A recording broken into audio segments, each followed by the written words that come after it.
Hello everyone, আজকে মূলোর শাক কীভাবে করব যারা নতুন রাঁধুনি তাদের জন্য এই ভিডিওটি। পরে অল্প করে তেল নিয়ে নেব এবং এর ওপর দিয়ে দেবো, গরম হয়ে গেলে তেলটা একটা শুকনো লঙ্কাকে দুভাগ করে কেটে দিয়ে দেবো।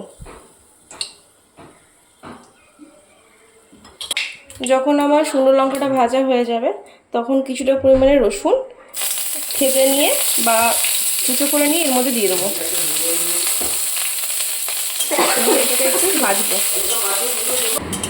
আর এটাকে একটু লাল করে ভেজে নেব।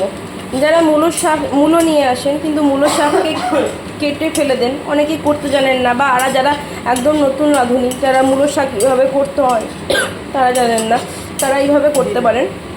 এই শাকটা খেতে যথেষ্ট ভালো হয়। এবার একদম মিহি করে কুচিয়ে রাখা মূলোর শাক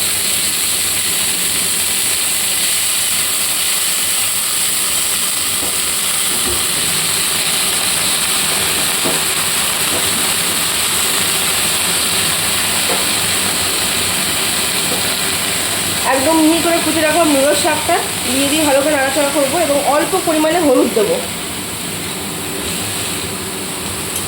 দিয়ে ভালো করে নেড়ে নেবো, চারিদিকটা মিশিয়ে নেবো ভালো করে। আর দেবো অল্প পরিমাণে নুন।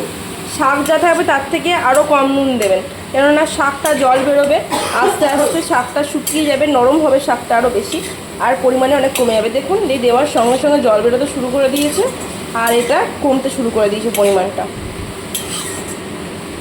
আর মূলোর শাক যত কুচিয়ে কাটবেন, যত মিহি কাটবেন তত ভালো। অল্প পরিমাণে চিনি দেবো, যত ভালো লাগে খেতে, যত মিহি করে কাটবেন।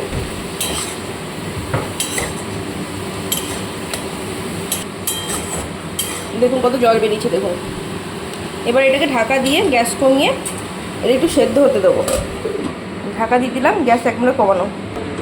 এবার মাঝে একবার খুলে দেখে নেবো, 1 মিনিট মতন ঢাকা দিয়েছিলাম, তারপর খুলে নিয়ে ভালো করে নাড়াচাড়া করে নেবো। আবার শাকটাকে উল্টে পাল্টে দেবো যাতে সব দিকে ভালোভাবে সেদ্ধ হয়।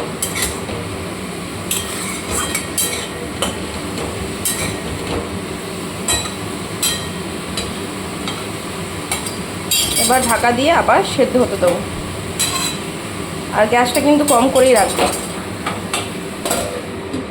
আবার 2-3 মিনিট পর আসবো। 2 মিনিট হয়ে গেছে, এবার একবার দেখবো। দেখুন জলটা অনেক শুকিয়ে এসেছে, গ্যাস কিন্তু কমানোই আছে।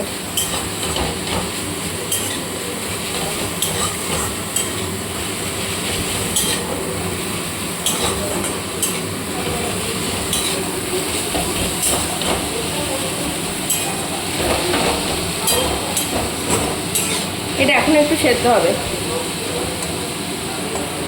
গ্যাসটাকে ঢাকা দিয়ে গ্যাস কমিয়ে আবার কিছুক্ষণ সেদ্ধ করতে দেবো। পাক্কা 1 মিনিট পর এলাম। অনেক সময় শাক সেদ্ধ হতে চায় না, সেই ক্ষেত্রে কিন্তু আপনি একটু সামান্য এর ওপর জল দিয়েও একটু ঢাকা দিয়েও সেদ্ধ করতে পারেন। অনেক শাক সেদ্ধ হতে চায় না, আবার অনেক শাক এই শাকের জলে যে জল বেরোবে শাক থেকে, সেখান থেকেই শাকটা সেদ্ধ হয়ে যায়। যেমন আমার এই শাকটা সেদ্ধ হতে চাইছে না, অল্প পরিমাণে জল দিয়ে দেবো, ঠিক আছে, একটু ব্যাস একটু দিয়ে এবার ঢাকা দেবো। ঢাকা দিয়ে এটা একটু সেদ্ধ হতে দেবো। তো আমার এখানে শাকটা হয়ে গেছে,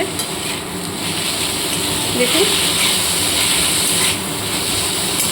তো শাকটা আপনার মূলোর শাকটা না ফেলে দিয়ে এভাবে ভেজে দিয়ে খেয়ে দেখবেন, খেতে ভালো হয়। এবং মূলো শাক এমনিও খুব পুষ্টিকর। তো এভাবে একবার বানাবেন, বানিয়ে বলবেন কেমন হয়েছে। দেখুন, টাটা।